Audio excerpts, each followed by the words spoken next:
Hi, guys. Kind of hard to follow that one, but we're going to actually change the pace a little bit. I'm June. I work at Manduka, which is a yoga company, actually, and we're going to do a little bit of yoga right now. So I want everyone to sit and close your eyes, if it's okay. If you're not comfortable, it's okay. You can leave them open. You can place your right hand on your chest and left hand on your stomach. Again, if you don't feel comfortable, you can leave them however you'd like. And we're just going to take this moment for ourselves. We'll take a deep breath in and exhale. Another deep breath in. This time, exhale with your mouth. And some of you are doing it already. We're going to inhale and then exhale so that it's audible.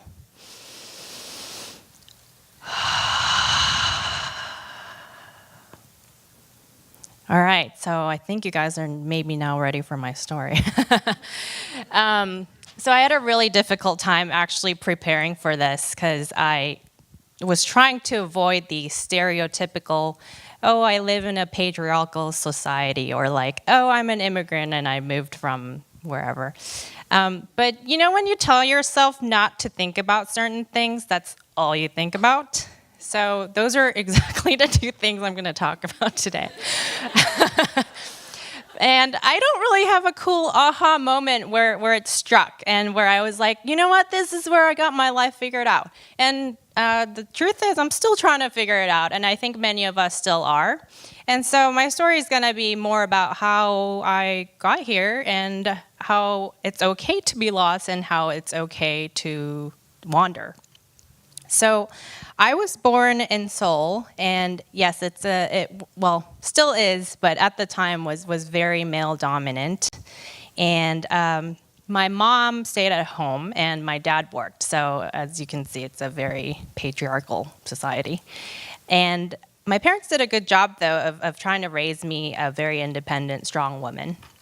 And so instead of joining Girl Scout, I was in a space explorer. When other people were doing dance or whatnot, I played chess. I was really into math and science. I was a pretty nerdy kid. And when I was 9, my family decided that we were going to move to Arcadia, which is about 20-ish miles northeast of here. So I moved here and thinking, oh, this is so great, land of equality, land of freedom. You know, I get to be like one of the boys, whatever. And so I get here, and one of the first experiences I have, I decided that I wanted to join Little League. I'm a huge baseball fan, and I was gonna be a MLB pitcher when I grew up. So I just moved here. There was a little booth in front of a grocery store, and I walked up and said, I'm gonna join Little League. They're like, you are not joining Little League. And I said, why not? And like, well, girls play softball here. And I said, what's softball?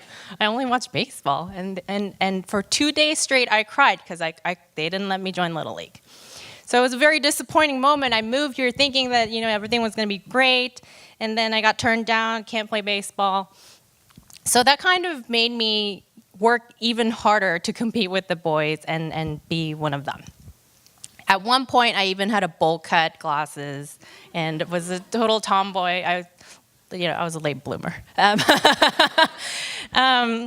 And so that path continued on. When my friends were joining dance or drill team, I tried out to be drum major of a marching band. Yeah, actually, I did that for many years. Still teach marching band. And I finally I told you I was a late bloomer. I finally got to college, and I was like, you know what? I don't think people like me. I saw all these pretty girls in sororities, and I was like, oh, wait, maybe I want to be one of them. And that's what I did. I stopped really caring about my academic work. I stopped. Yep. I stopped I actually quit marching band, and I said I was gonna be in this, and I'm gonna be in the sorority. It was a great experience. I met one of my best friends who's here tonight, and so I'm not saying that joining a sorority is a bad thing, but it's just it took my focus off of many things that were important to me, and I really only cared about my appearance and how I looked and if I was liked. And when I graduated from college, I was really lost because everything that I had focused on before, I kind of threw out the door. And so I started practicing yoga, trying to find clarity, trying to find the meaning of life. And what am I going to do next? So I'm in a yoga studio and practicing and not finding clarity, not peaceful at all. But I keep seeing these little red frogs on everyone's mats. I'm like, what is going on? What are these red frogs? So I Google and said, what is this brand called Manduka? And I found out it's a little yoga company that's based in El Segundo. And I was like, you know what? I don't know what I'm going to do with my life anyway. What the heck? I'm going to apply for a job here. So I applied for a job that was 8 years ago almost. And I interviewed with the CEO at the time, Sky Meltzer. And I said, hey, would love to join your company. I started doing yoga, big fan of your brand. And I'm looking for a part-time role. I don't really know what I'm going to do. And he said, June, you're not going to work part-time here. You're going to work full-time, and I know exactly what you're going to do. And at the time, they didn't have an international division, so he decided that for whatever reason, I would be a good fit for the role.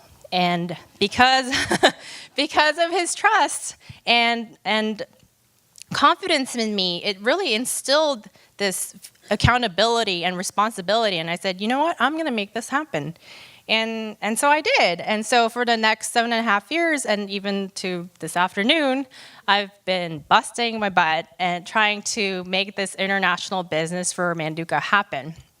And meanwhile, I had really great mentors, female mentors. Actually, our president now at the moment is also a female, who have guided me along the way. And it's motivated me to get my MBA. Motivated me to find a couple different companies on my own on the side, one of them which is a nonprofit and another consulting business. And so the moral of my story is it's okay to be lost. It's okay to try out different things, but don't ever focus on what people perceive of you or what you feel like you have to be because of what society tells you.